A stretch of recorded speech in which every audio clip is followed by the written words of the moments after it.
Good morning, Grace. How are you? Hi. Now, Grace, without further ado, I'll just now ask you a very simple question. And I'm very sure maybe there are people who are joining us for the very first time. Let us know, who is Grace Destiny? Grace Destiny is so many things in one. First of all, I'm a daughter. I'm a mother. I'm a wife. I became a mother before I became a wife. That's why I have gone to that order. I was not fortunate to become a wife before I became a mother. I became a mother before I became a wife. But by the grace of God, I have 4 biological children and 10 children that call me mother. Actually, 11. Of course, I'm married to one husband called Ernest Mulongo. He's from Western Kenya. And Grace Destiny is a language. This is my passion. I believe in helping people discover their purpose in life. Purpose is everything. When I start talking about purpose, we will change the topic. So let me stop right there. If you want to get more of this purpose and destiny, because destiny definitely is not a name I was given by my parents. It's a name by revelation. You know the way you get a name by revelation, by knowing who you are. I'm a person who helps people discover their destiny and get right there. So that is my passion. I'm a counselor and a relationship therapist. What else should I say? I'm 41, going 42 next month. Wow. Age. Wow. And life begins at 40. Yeah, life begins. I'm just 1 year in life. Oh, yeah. So you're there. I'm a media personality. You'll see me in different medias like Prepare TV. When you go to your YouTube, you'll check Grace Destiny, you'll find what I do right there. You can hear my content from the YouTube. And that is Grace Destiny. The rest I'll say when I finish this topic. Just on a nutshell, Grace, what are we discussing today? Discussing this season. How to live within the season. How to embrace a season positively. I've come to realize that we have a problem with accepting where we are when we are there. Just to later on regret why we didn't do what we were supposed to do then.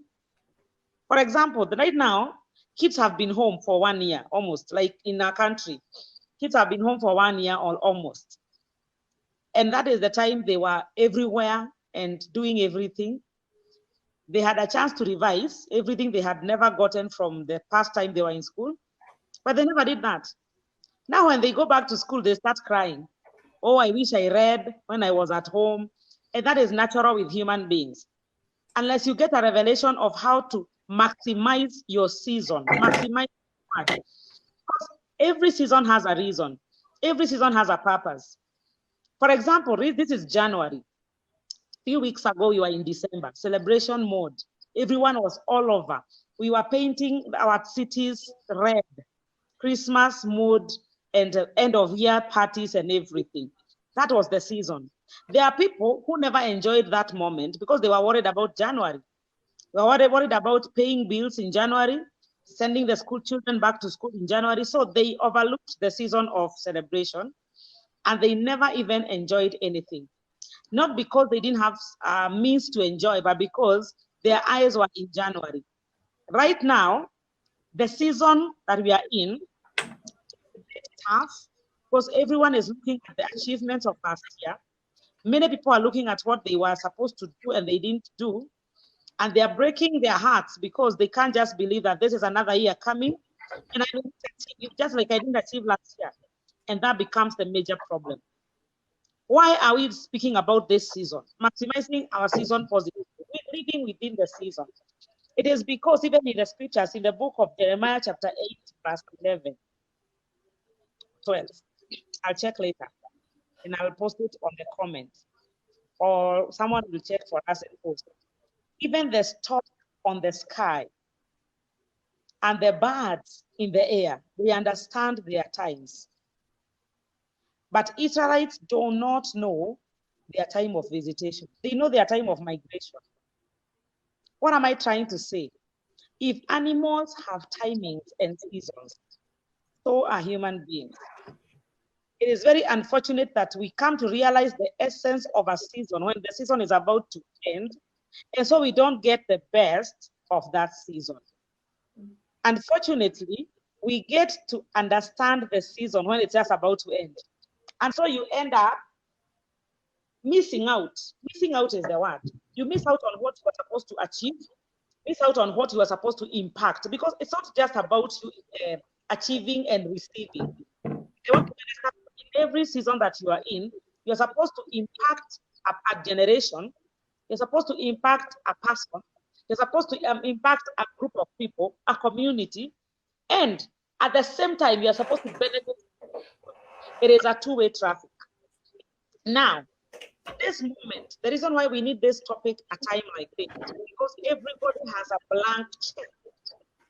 That is how God is fair. That is how God is faithful. That is how it is also important to understand the power of nature and the universe. Because at this particular point, in every area of this world, everybody has crossed over to 2021. And so everybody has 300 and something days ahead of you.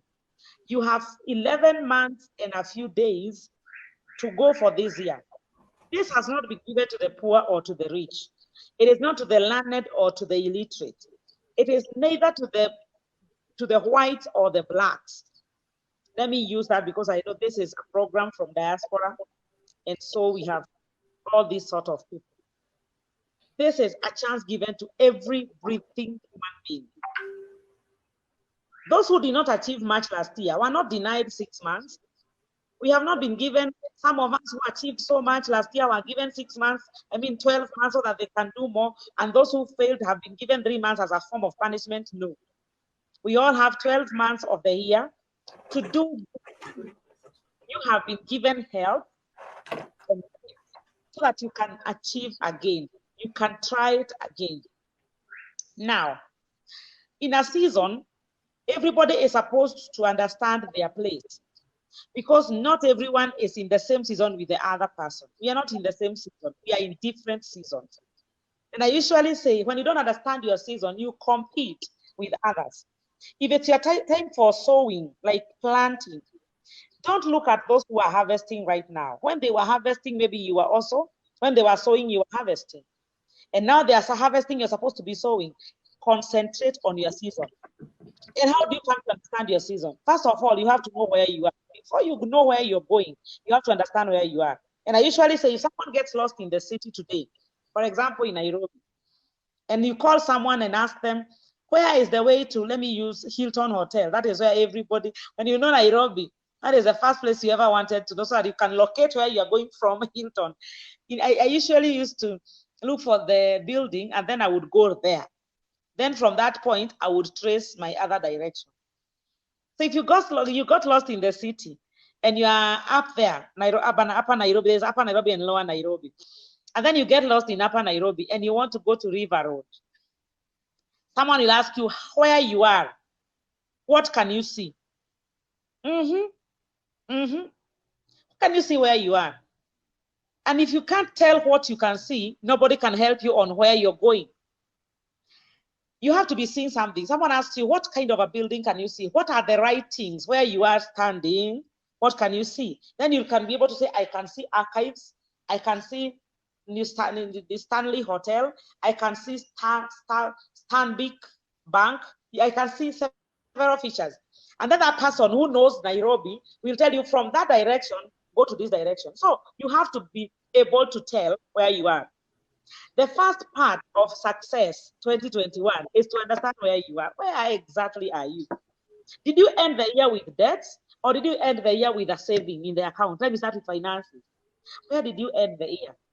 Were you in debt or in abundance? Where did you end the year? How you ended the year is not what should motivate you or demotivate you. It should only give you a direction. For example, let me go back to the same issue of giving direction. If I ask you, where are you standing?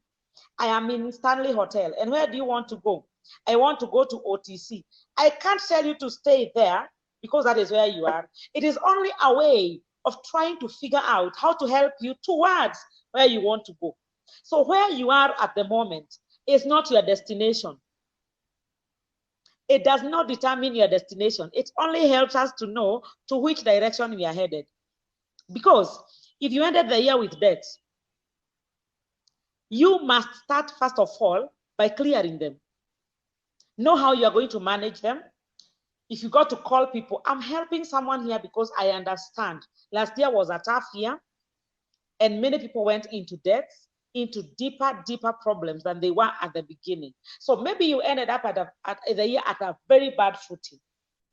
Start by managing your debts. Write a list of those people who you owe anything. Call them one by one. If by now you have not been able to raise something you can pay them, negotiate on the basis of payment.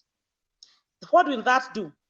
Don't fail to pick calls from the people you have taken debts from, because that creates a bad blood between the two of you, and you don't have peace. So talk to them and manage. Tell them, for now, I'm not able to do everything, but I can do this at this rate. Get an agreement. That is the beginning. When you gain back your peace and you're at peace with them that you owe, you are able now to start planning for your year. You got to understand where you are. You got to accept where you are. Don't fight to deny yourself. Don't be in denial. Accept. This is where I am, and this is the season I am starting the year with.